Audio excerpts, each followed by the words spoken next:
Kia ora, good morning, everyone. I'm here with the amazing Jess from Tannin City. Now, you have been this beautiful, like an orbiting moon in my family dynamic because everyone in our family comes to you, which is so Yeah. exciting.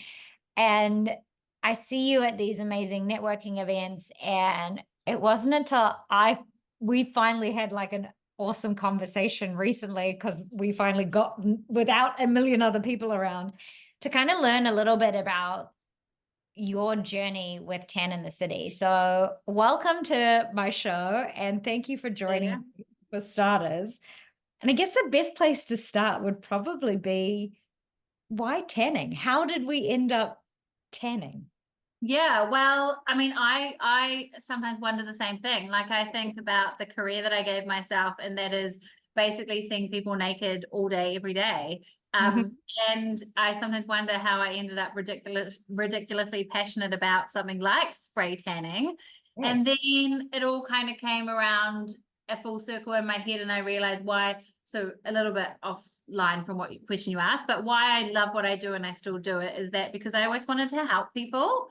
Yeah. And I was going to be a counselor. That was my dream when I left school. I was going to go to university and study to do a Bachelor of Social Work.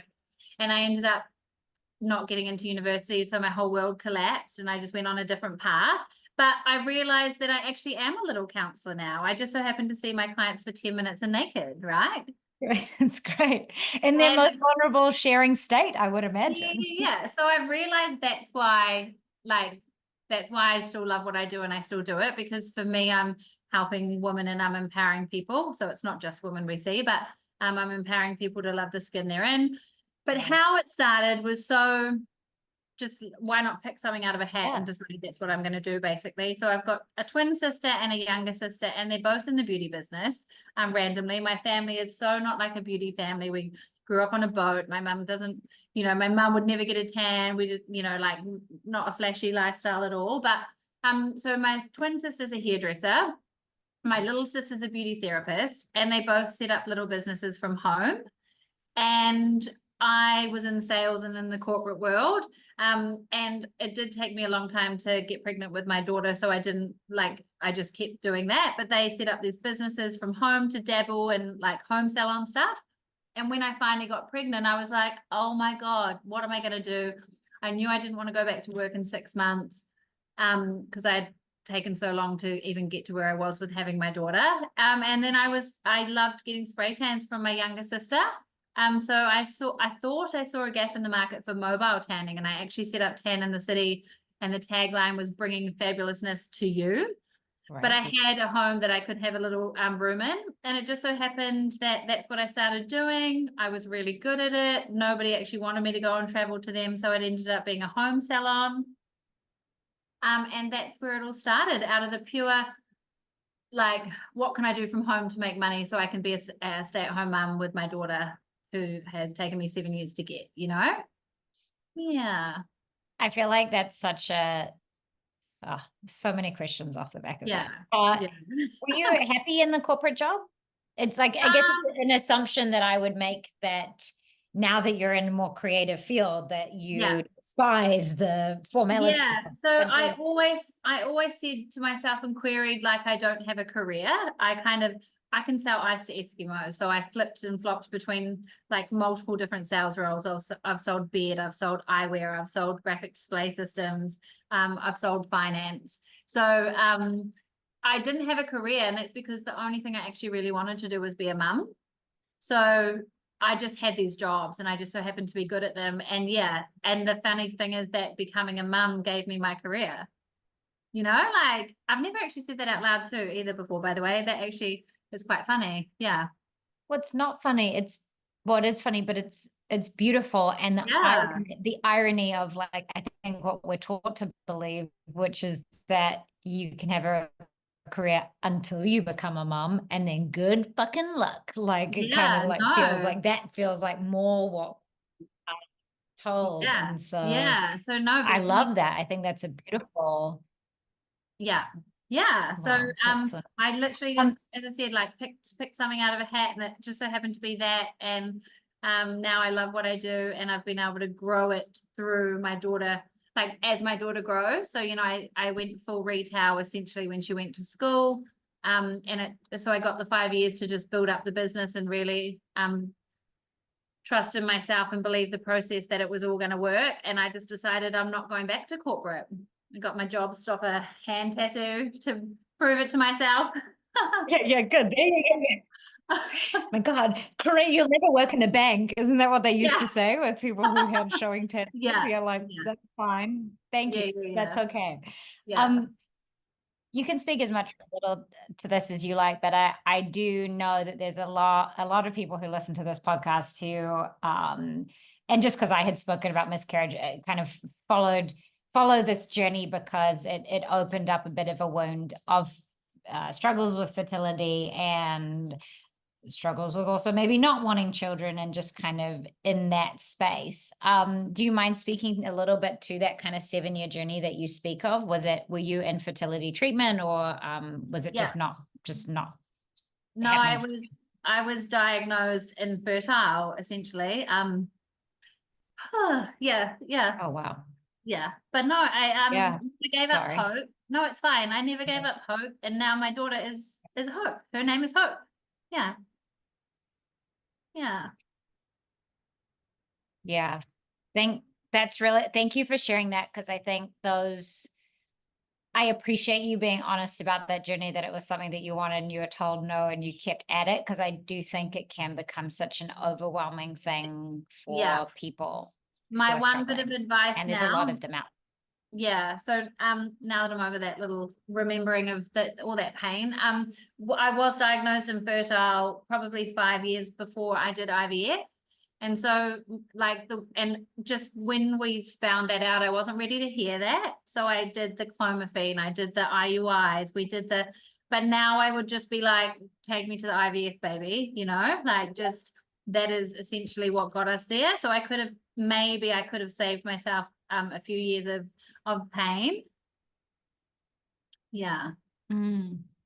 Do you, and not every journey is a lesson, but is there any parallels to kind of like struggles that people might face in business once you've been through some kind of pain like that? Like, are you kind of like, I imagine coming out the other side of years of that pain, struggle, disappointment, Yeah. everything that's going on for you.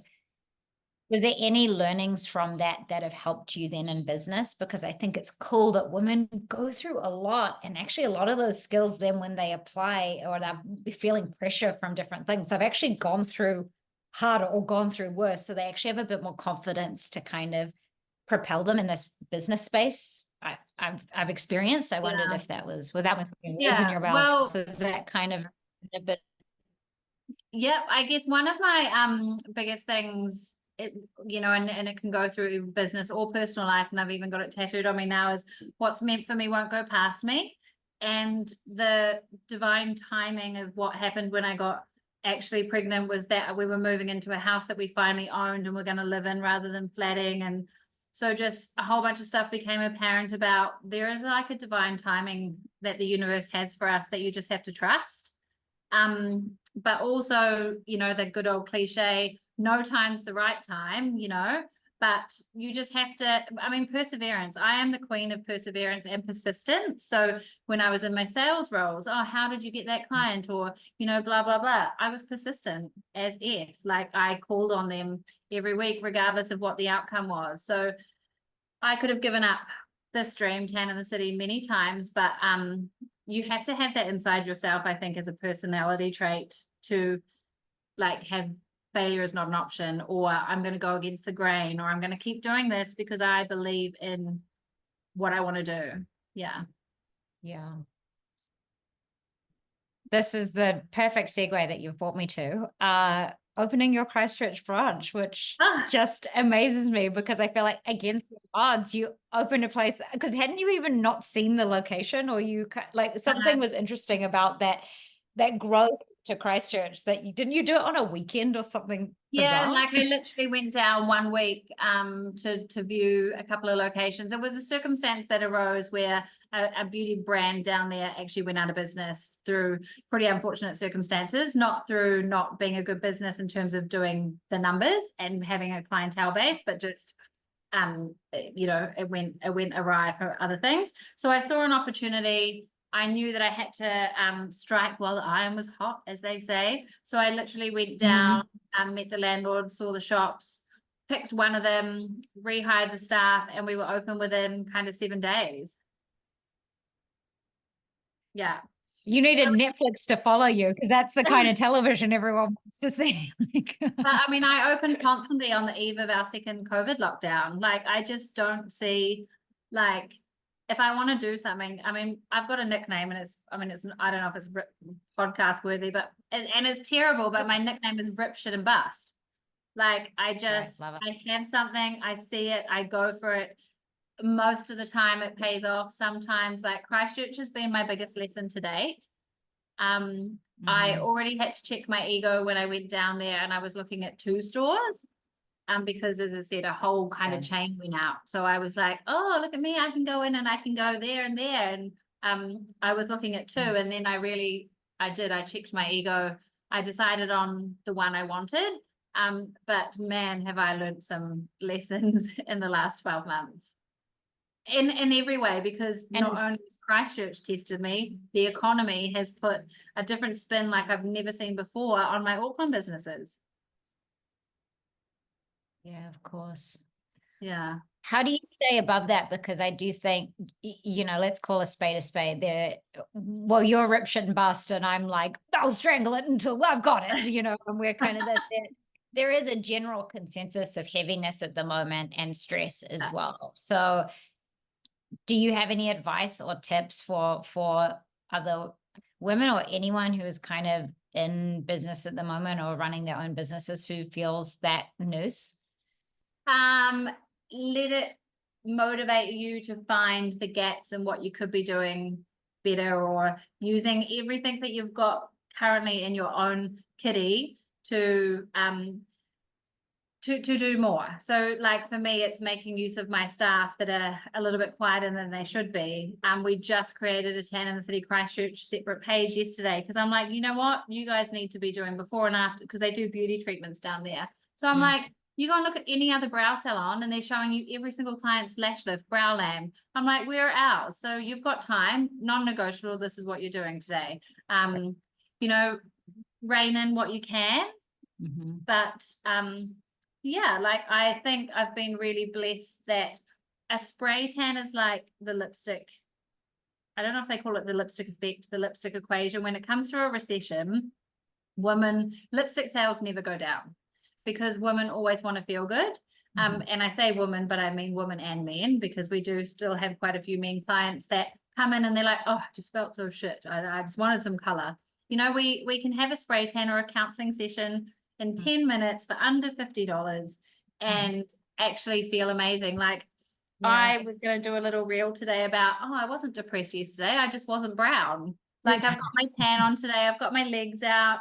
I actually am a happier person because I wasn't tanned yesterday and I was in a funk and I was like, ugh, yeah. So it's so easy to actually, and that's what we need to, again, we've moved our marketing away from a summer glow, just being tan, to what is a tan doing for you? What problem can I solve? And that is making you feel better.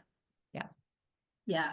You're so right. And I have your tan in the can. So I self-tanned a couple of days ago because it does. It makes you feel better. And people comment, they're like, you're glowing. And you're like, okay, cool. This is great. It's also a layer of confidence for yourself. Like, not only do you actually feel better, like, the confidence level is upped, when you've got a tan on. So you're then a better person, 100%.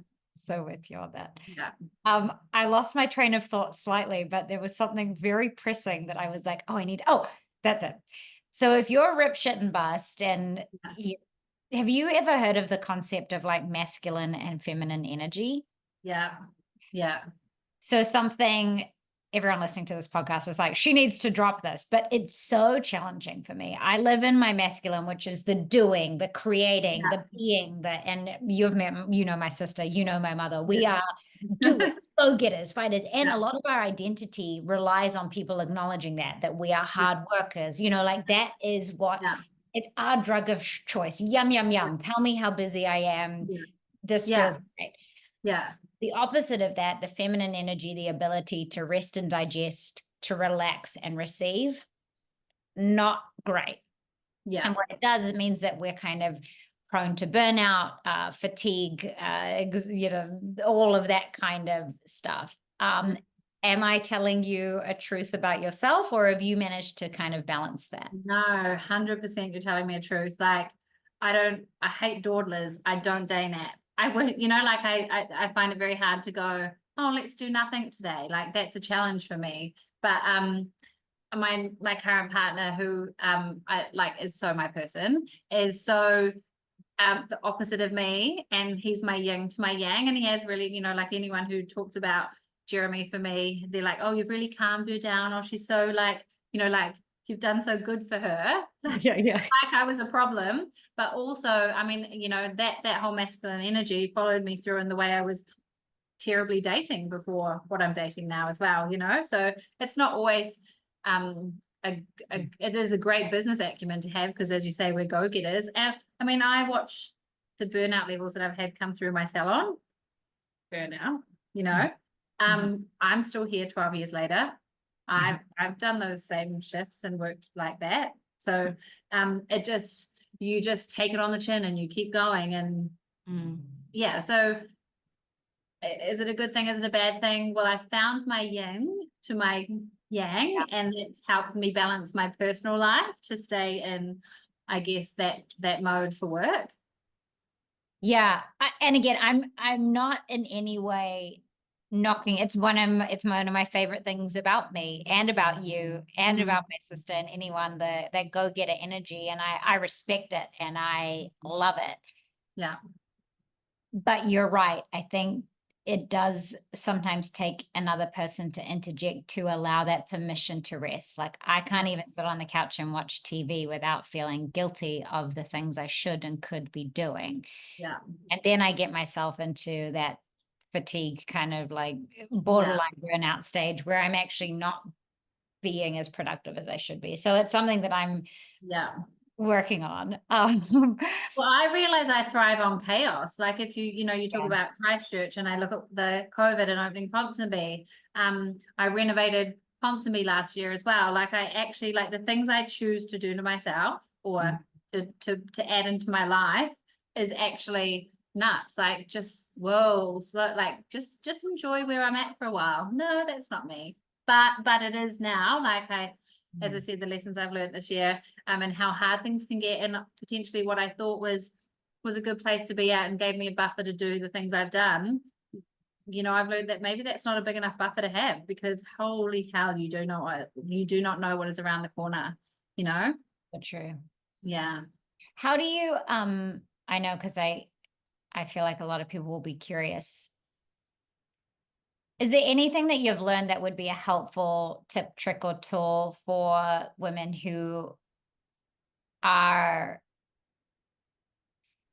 business owners, or, wanting to start a business, but are a little bit trepidatious about the payoff of also being a good mum, like this mum guilt element, which I feel like is prevalent. I see all the women that I know who are trying to do both. It feels like you do the work and you're guilty of the parent piece. And the parent piece, you're not 100% present because you've got the piece. Do you have any wisdom in that area? And I don't mean to say you've clocked it, or maybe you have figured it out, but yeah. No, but I think, maybe my circumstances are a little bit different, and I could potentially maybe only speak to, so I'm divorced, 9 years divorced, and like the growth of tan in the city, and the real oomph behind that is essentially actually leaving my husband at the time, because I didn't have any backing then. So it was me or nothing. It was me to provide for my child and myself, or go and get a corporate job. and I job stoppered myself, so I can't do that, like I I just had to so for me, I worked really hard when I didn't have my daughter. And even to this day, my mum days are my Mondays and Tuesdays when I finish at school pickup time. Cool. She then goes to her dad's a couple of days a week, so I'm here 12 hours a day. So do I have any me time? Actually, no. But is that in my chaos of how I like to live my life okay for me? Yeah. But like Hope, my daughter has said to me, Mum, you've done so amazing, you work so hard, and she wants to own Tan in the City one day. She's going to come in this Christmas and work as a receptionist.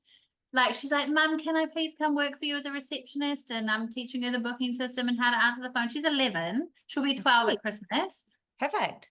And so what she's actually seen is a true hustler. And she has her own little businesses now as a 12-year-old or an 11-year-old.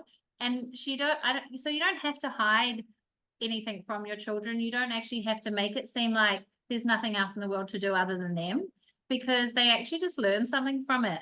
And, I don't think they're going to remember when they were 4 or 5 or 6 or 7 that mummy might have had to sit on a computer for an extra few hours. Or, you ask all the old school mums as well, like the hairdressing salon that I used to be attached to. She's had that for 20 years now. Well, she went through a divorce and had her kids by herself. And she was like, my kids were in the kitchen every day after school. So we were open, they were in the kitchen doing their homework, and that's just the life for them. Are you tucking them into bed? Are you getting to read them a story at night? Like, there's your mum points. Not like, do we have time to go to the beach and swing on the swing set every day after school? I mean, for me, yeah, what my daughter thinks of me, and for me having those 2 days of mum life is for me, that's enough. So I guess it's about feeling not guilty. That's the only tip. I love the eloquent way in which you described that, because I agree. My mom, as you know, ballet teacher, so we were just there. She was teaching, but what I learned is like she worked her butt off. Yeah. We got my sister and I in private school, and you know what? I feel like a dick because I did often bring up, oh, she was never at netball games, but I don't feel that way now. That was me being a like horrible teenager. And it's like, yeah, but she was showing up. She was doing it on her own in different ways. And I got such a gift of work ethic from her. So I should call her after this and apologize. Because that, but teenagers can be cunts too. Like your mum is so loved. Like Jill is so loved. It's ridiculous. And as you say, that work ethic has flowed on through for you guys from her. Yeah. Like you and Rochelle are both the same, and so is she. She's still teaching all the time, and if she's not teaching, she's looking after the grandchildren. She's of our breed of like every moment must be productive. Yes. But if you've got support, that's the same thing. Another part of it, I actually didn't really, but if you've got that family reaching out and telling you they can support you, don't feel guilty about the kids being at Nana's, because they're having a bloody good time. They haven't been abandoned. They're with their grandparents. And it actually makes you be able to hang out with that parent more too, because you go pick them up and say hi and connect. And so good. I don't know where time went. It sucked into some strange vortex. But we're already the question I do love to ask my guests, and take a minute, is what does your brain look like? Now, some people have answered this saying it looks like a rough sea, that it looks like a beautiful garden, that it's a hamster wheel. Like, what for you visually does it look like? Well, I can say I've never been asked that question before. Good, the thing that came to my mind as soon as you said to some people's it looks like this and that is mine looks like a maze. Great. There is like a little treasure trove in the middle. I don't think I'm at the middle yet, but maybe it's like a game, because there's treasures all over the place, but I've just got so many little paths to find and discover, and it's certainly not a simple stroll around a Burberry bush, Is it a hedge maze or a brick maze? It's a hedge maze for some reason. So funny, right? I don't think I've ever actually been in a hedge maze, but whenever I think hedge maze, I picture a hedge. Yeah, I've seen them. Like I've driven past them going up north. I've seen them on the TV. that weird program that everyone was talking about on Netflix that we watched. There's a maze in that, and yeah, but it definitely is a hedge maze. Love that. Beautiful. Yeah. Well, thank you so much. Now, if people want to follow your journey, follow the salons, where is the best place for them to get in touch? So Tan in the City on Instagram is just at Tan in the City. So that's our, obviously, has all our salon links. It has all our beautiful client pics and little memes and fun stuff like that. I'm far too boring to follow personally. The other side of my business is Black Magic Tan. So I distribute this brand throughout New Zealand as well. So if you can't get into a salon, aren't near a salon, want some amazing spray tan quality product, then Black Magic Tan _NZ is my Black Magic Tan page.